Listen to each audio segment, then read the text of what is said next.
and then you'll die.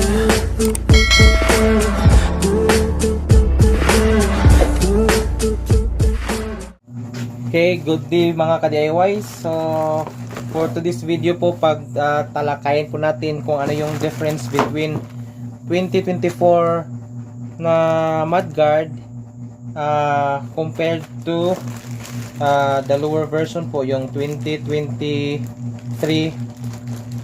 version. So, ito po yung mudguard for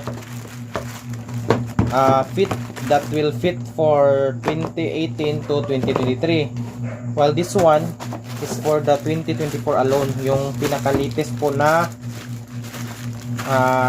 Wigo po mga ka-DIYs. So, ang dami po kasing nagsasabi kung ano yung pagkakaiba niya. Actually, papakita ko sa inyo kung ano. So, yung papakita ko is isang front at isang rear. Dito din isang front, isang rear. So, kumpara mo talaga sa 2024, mas malaki kunti yung 2024. And then, iba din kanyang hugis po. By the way mga ka-DIYs, lahat ng mudguard po ng Wigo po is may kasama na pong screw yan. So, ito po yung screws niya. Ito po, screws. And then, nasa sa inyo din po kung paano nyo yan i-install. So, since meron na siyang screws, actually itong screws are supporting screws na po. Pwede mo yung kunin yung mga naka-attach na mga clips sa fender natin. Tapos, pwede nating ibalik ulit kapag tayo nag-i-install mga ka-DIYs. So, ito po mga ka-DIYs yung sa 2024. Unahin natin to. Itong sa front po ng 2024, makikita nyo po ito. Ito po ay sa bandang unahan po or sa front po. So, meron siyang butas po, like 1, 2, and 3. So, ito po yung nilalagyan natin ng screws or clips para po ma-install siya. So, yan po, mga butas po yan, tatlo po. Kahit dalawang butas lang po yung malagyan natin ng screws dyan or your clips, pwede na po, goods na po yan. At saka dito naman po, sa rear niya, so meron po siyang isa, dalawa at tatlo po. Tatlong butas din po. So, ito po ang pwedeng lagyan ng mga screws or clips para nang sa ganun ay ma-fit siya doon sa likurang bahagi mga ka-DIYs.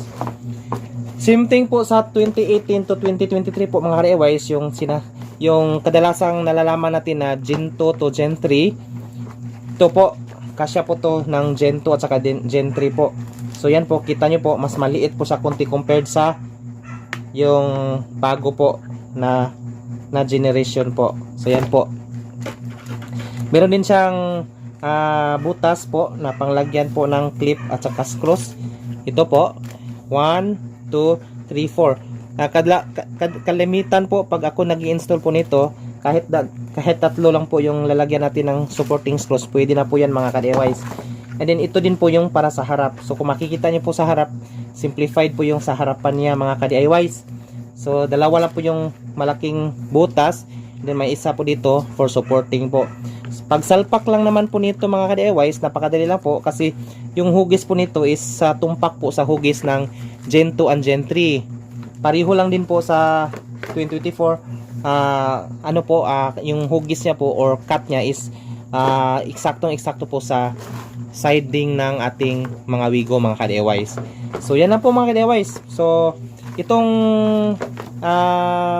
version na to is for 2018 to 2023 or Gen 2 to Gen 3, whereas this one po is for 2024 alone.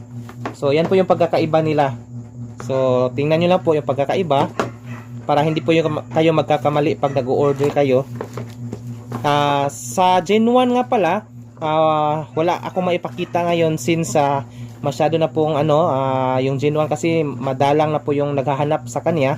So ito lang po yung available sa atin po mga ka-DIYs. So hopefully nakakatulong po ito sa inyo mga ka-DIYs, since marami po nag-i-inquire dito, nagtatanong kung fit po ba daw si Gen 3 sa Gen 4 or fit po ba yung 2018 to 2023 sa 2024 model. So yan po yung tanong ninyo lagi. So ito yung pong sagot, hindi po pwede. So kapag 2024 yung sasakyan ninyo, ito po yung bibilhin ninyo. Whereas kapag Gen 2 or Gen 3, ito po. So, yan po. Pwede po siya sa Gen 2 or Gen 3. Ito, Gen 4 lang po talaga. And then, yung isa, yung first generation po talaga, yung first labas ng Wigo, wala po rito. So, hindi ko po maipakita. So, yan lang po. Just a simple, help or reminder.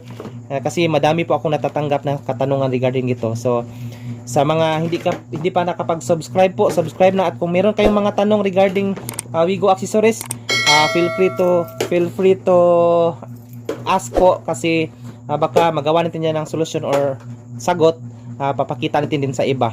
So yan na po.